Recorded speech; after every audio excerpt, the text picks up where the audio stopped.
Good morning everyone. पिछली video में हमने कक्षा 10वीं गणित विषय के तीसरे अध्याय दो चर वाले रैखिक समीकरण युग्म की प्रश्नावली 3.6 के प्रथम प्रश्न के सभी पार्ट्स का हमने हल किया। जहाँ पर इन रैखिक समीकरणों के युग्मों में इनको पहले चेंज किया और उसके बाद उनका हल किया। आज हम प्रश्नावली का दूसरा प्रश्न यानी कि निम्न समस्याओं को रैखिक समीकरण युग्म के रूप में व्यक्त कीजिए और उनके हल कीजिए। यहाँ आपको 3 प्रॉब्लम दी हुई हैं, उनको पहले रैखिक समीकरण में व्यक्त करना है और उसके बाद उसका हल में ज्ञात करना है। तो प्रश्नावली 3.6 इसका प्रश्न नंबर 2 का निम्न समस्याओं को रैखिक समीकरण युग्म के रूप में व्यक्त कीजिए और फिर उनके हल ज्ञात कीजिए।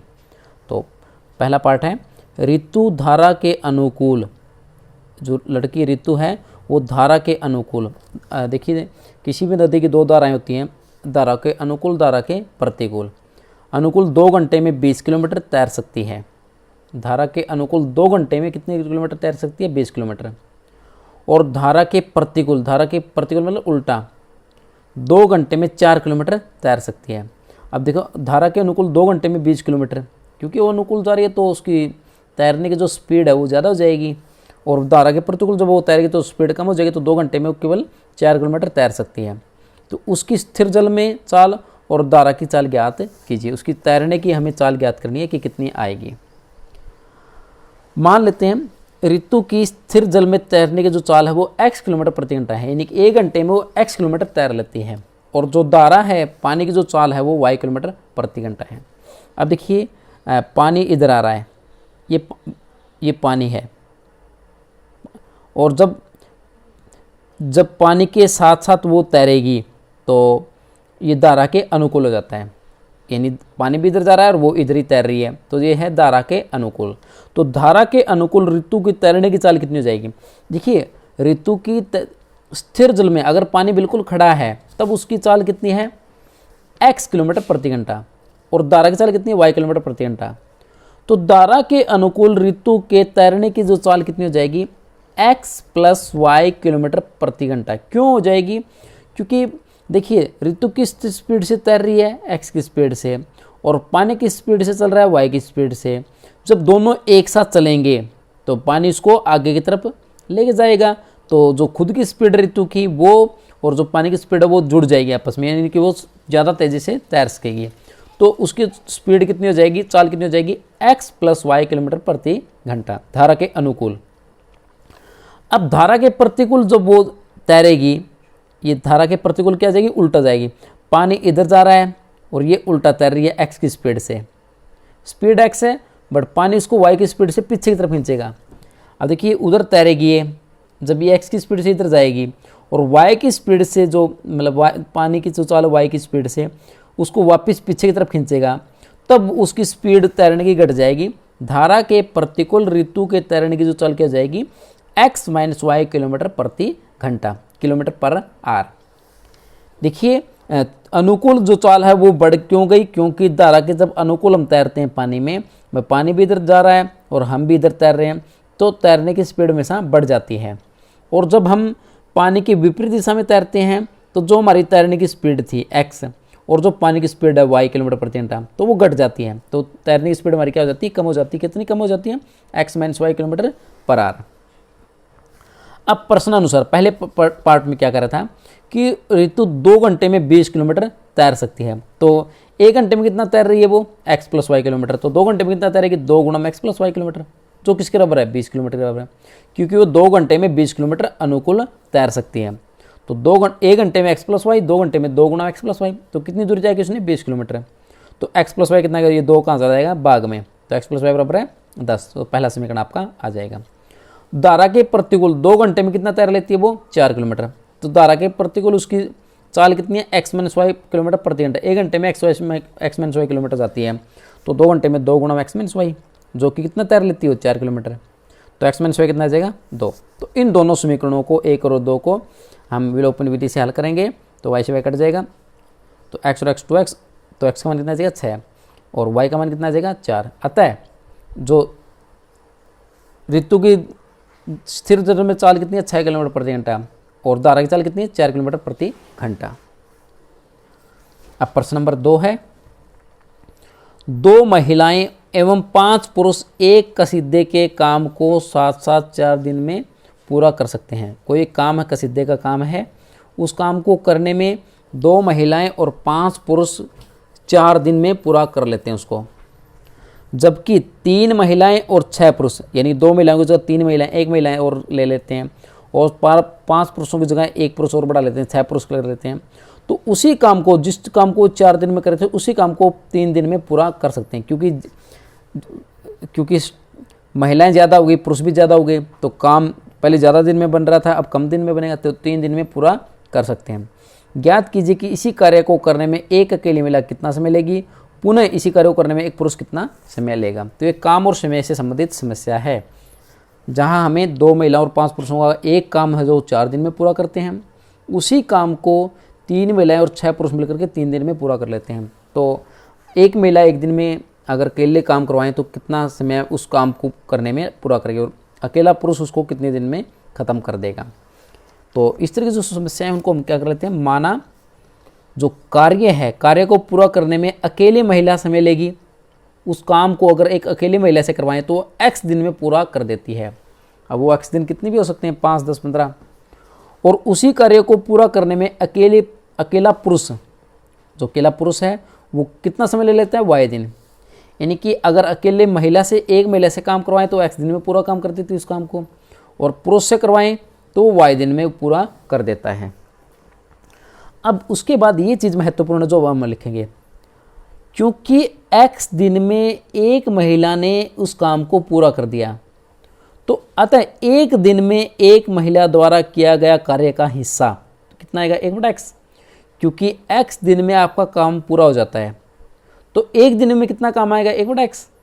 जैसे कि मान लो वो एक महिला उस काम को 10 दिन में पूरा कर देती, तो एक दिन में कितना हिस्सा होगा उस कार्य का, 1/10। 2 दिन में 2/10, 3 दिन में 3/10, 4 दिन में 4/10, 5 दिन में 5/10, 6 दिन में 6/10, 7 दिन में 7/10, 8 दिन में 8/10, 9 दिन में 9/10 और 10 दिन में 10/10। यानी कि काम पूरा हो गया आपका, एक काम पूरा हो गया।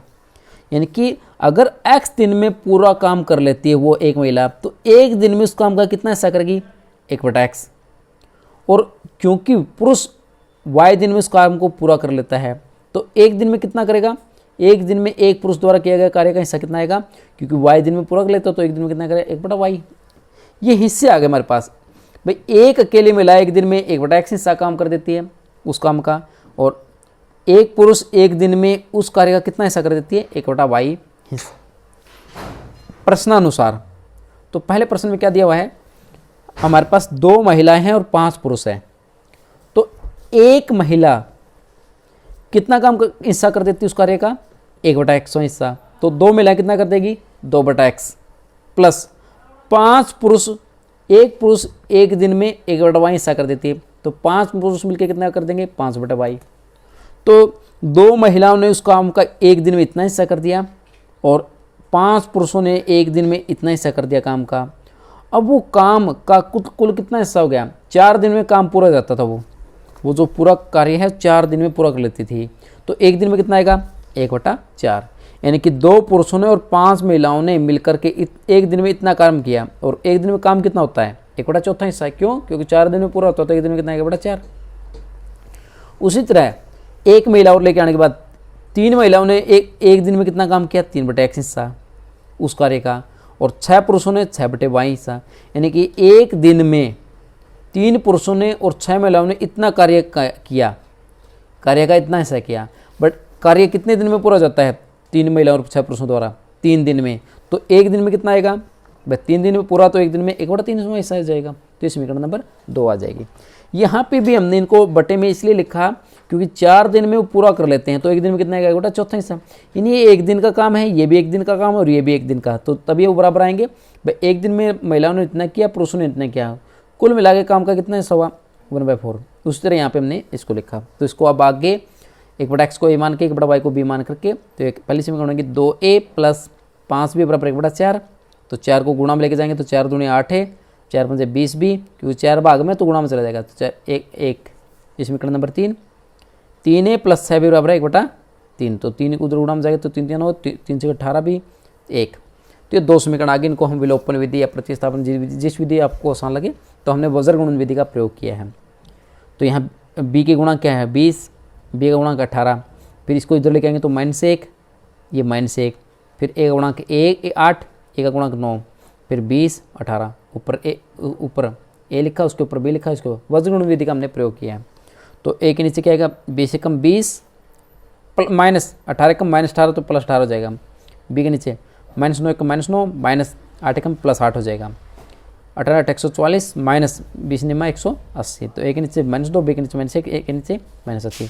तो a बटे -2 बराबर आएगा -1/80, यानी कि a कितना आएगा, ये -2 गुणा में चला जाएगा, -2 कम -2 बटे -80, -1 कट जाएगा, 2 कम 2, 18 दूनी 36, तो 1/18। फिर b बटा -1 को क्या रखा, -1/36 के बराबर। तो b कितना आएगा, ये -1 गुणा में जाएगा, तो -1 बटे -36, -1 कट जाएगा 1/36। तो a किसके बराबर था 1/x, जो कि किसके बराबर है 1/18 के, और b किसके बराबर है 1/y, जो कि 1/36 बराबर है। तो पलटने पर x बराबर 18, y बराबर 36, यानी उस कार्य को एक महिला 18 दिन में पूरा कर देगी और एक पुरुष उसको 36 दिन में काम पूरा कर देगा। तो अब पार्ट नंबर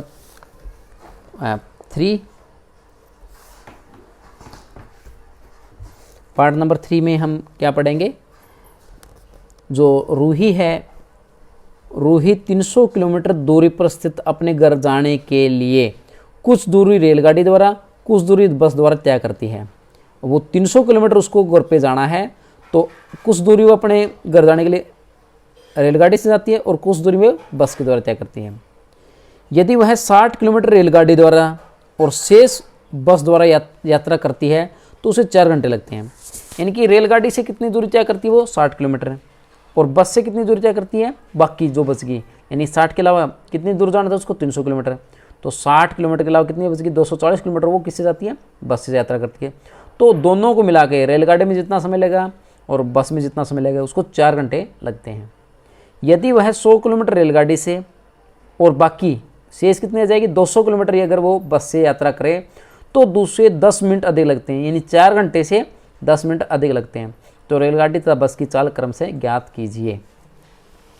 तो मान लेते हैं रेलगाड़ी की जो चाल है वो x किलोमीटर प्रति घंटा है और बस की जो चाल है वो y किलोमीटर प्रति घंटा है, क्योंकि दोनों की चाल हमें ज्ञात करनी है तो उनको x और y हम मान लेते हैं। तो पहले समीकरण से जब वो 60 किलोमीटर रेलगाड़ी से जाती है तो दूरी कितनी तय की उसने 60 किलोमीटर, और चाल क्या थी उसकी रेलगाड़ी की x किलोमीटर प्रति घंटा। तो दूरी बटे समय क्या होता है, दूरी बटे चाल क्या होता है, इतना समय उसको लगा रेलगाड़ी में जाने में। 60 किलोमीटर रेलगाड़ी से जाने में कितना समय लगा, दूरी बटे चाल। तो दूरी कितनी तय की उसने रेलगाड़ी से 60 किलोमीटर, और उसकी चाल क्या थी रेलगाड़ी की x किलोमीटर प्रति घंटा, प्लस जो बाकी है 60 के अलावा कितनी दूरी तय की उसने 240 किलोमीटर, क्योंकि उसका अगर 300 किलोमीटर है तो 60 किलोमीटर ट्रेन से और 240 किलोमीटर बस से। बस की स्पीड क्या है, दूरी चाल क्या है y, तो दूरी बटे चाल है ये क्या जाएगा, इतना समय लगा उसको बस में। दोनों को मिला के उसका समय कितना लग रहा है 4 घंटे में वो पहुंच जाती है। तो पहले दूरी कितनी थी ट्रेन से 60 किलोमीटर दूरी तय की, स्पीड थी x, मतलब चाल थी x, तो दूरी बटे चाल ये समय लगा उसको ट्रेन में जाने में, और दूरी 240 किलोमीटर और चाल उसकी कितनी थी y किलोमीटर, इतना समय लगा उसको बस में जाने में। तो ट्रेन में जाने में और बस में जाने में उसको कितने घंटे लगते हैं, टोटल 4 घंटे। फिर उसी तरह दूसरी समीकरण में क्या आएगा, 100 किलोमीटर वो रेलगाड़ी से और बाकी वो अगर बस से जाती है तो उसको 10 मिनट अधिक लगते हैं। अब दूरी कितनी तय की 100 किलोमीटर, और स्पीड क्या थी ट्रेन की x किलोमीटर प्रति घंटा, तो इतना समय लगा उसको ट्रेन में जाने में। 200 किलोमीटर दूरी उसने बस से दूरी तय की, तो दूरी बटे चाल ये कितना आ गया, इतना समय उसको लगा बस में जाने में। दोनों को मिला के कितना समय लगता है 4 घंटे से 10 मिनट अधिक है, क्योंकि 10 मिनट में इसको घंटे में बना लेते हैं। तो 10 मिनट में कितने घंटे हैं, 10 को 60 से भाग कर दो तो 1/6 घंटे आ जाएंगे ये, क्योंकि 0 यानी 4 घंटे कंप्लीट, और 10 मिनट में कितने घंटे होते हैं 1/6, तो 4 से 1/6 घंटे उसको लगते हैं। तो 6 से 24 से 25/6 घंटे उसको लगे। ये आपकी समीकरण नंबर 2। तो दूरी बटे चाल का जो सूत्र लगाते हुए हमने दोनों समय को निकाला, जो कि 4 घंटे के बराबर है, यहाँ निकाला 25/6 घंटे का। आगे हम 1/x को a मान करके और 1/y को b मान करके, तो पहला समीकरण आएगा 60a प्लस 240 b बराबर 4 और 100a प्लस 200 b बराबर 25/6। इस 6 को यहाँ से 25 से गुणा कर दो, इसको 25 से भाग कर दो, 25 चौका 100, 25 8 तो 25 से भाग करोगे तो 1/6, 6 उधर जाएगा तो 6 24 है, 48 भी 1। इन दोनों समीकरणों को हम विलोपन विधि से हल कर लेंगे ऐसा प्रतिशत। तो ए का मान 1/60, बी का मान 1/80, तो ए कितना 1/x बराबर 60, 1/y, बी बराबर 1/y बराबर 180, तो एक्स मान कितना है 60 किलोमीटर, वाई का किलोमीटर। यानी कि जो चाल ट्रेन की चाल है वो 60 किलोमीटर प्रति घंटा है और बस की जो चाल है वो 80 किलोमीटर प्रति घंटा है। आज के लिए इतना ही, धन्यवाद।